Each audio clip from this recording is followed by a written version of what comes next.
but we also need to have enough dollars coming in to pay the bills and keep our tipping fee low enough that we can keep the garbage coming here. It's different than it was 20 years ago by far. It's a whole different dynamic. Wow. There's not many municipal county landfills left, not nearly as many as there were. Lincoln County's got one, Marathon County's got one, and then you have to get to the southern part of the state before there's any other ones. Wow. It's more private that you want to do their own. So anyhow, as far as our digester, like I said, this is the only one left in the state now. It is actually what you see here is a steel tube. What it was used for before was making cement. They had these big cement kilns in other parts of the country that used to make cement as it goes through this big long tube. So actually, when we bought this building, we just paid the price basically for the tube itself.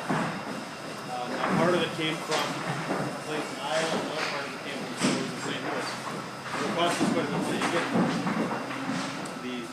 the building you're looking at here, the drum and the repairs on this building are a little over $1 million after the fire.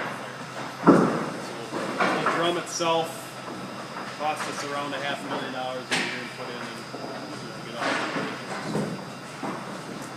the basically how it works, like I said, we put the garbage in up here. There's a hydraulic ram that pushes it in to the drum.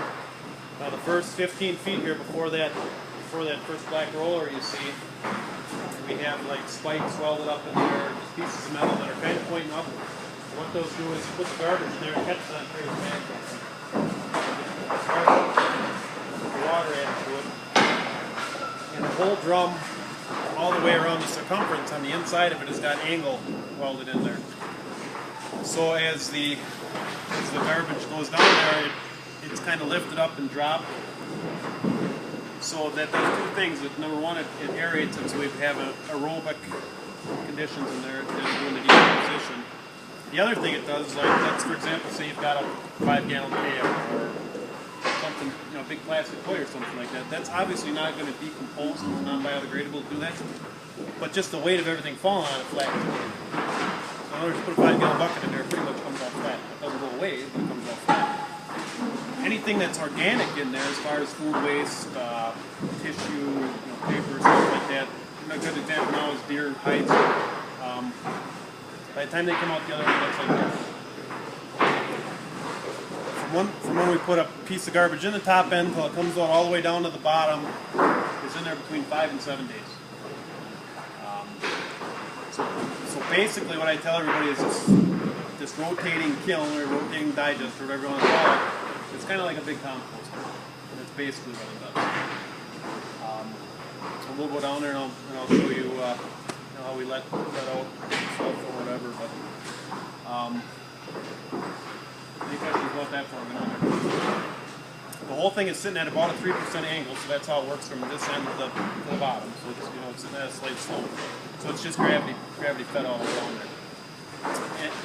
And what'll happen is. So the other end has probably got, the drum itself is like 13 diameter, so there's 6.5 feet of garbage down in this, and there's very little on this.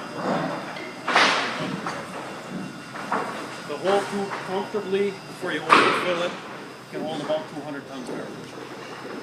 That's roughly what's in there.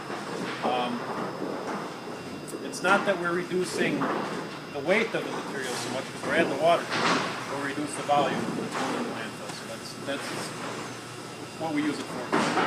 The facilities in the state that were operational before actually use the fine material, the organic stuff that looks like dirt now. And they actually finished that off and made compost out of it. Used it for the roadside and whatever else. So in our case, it just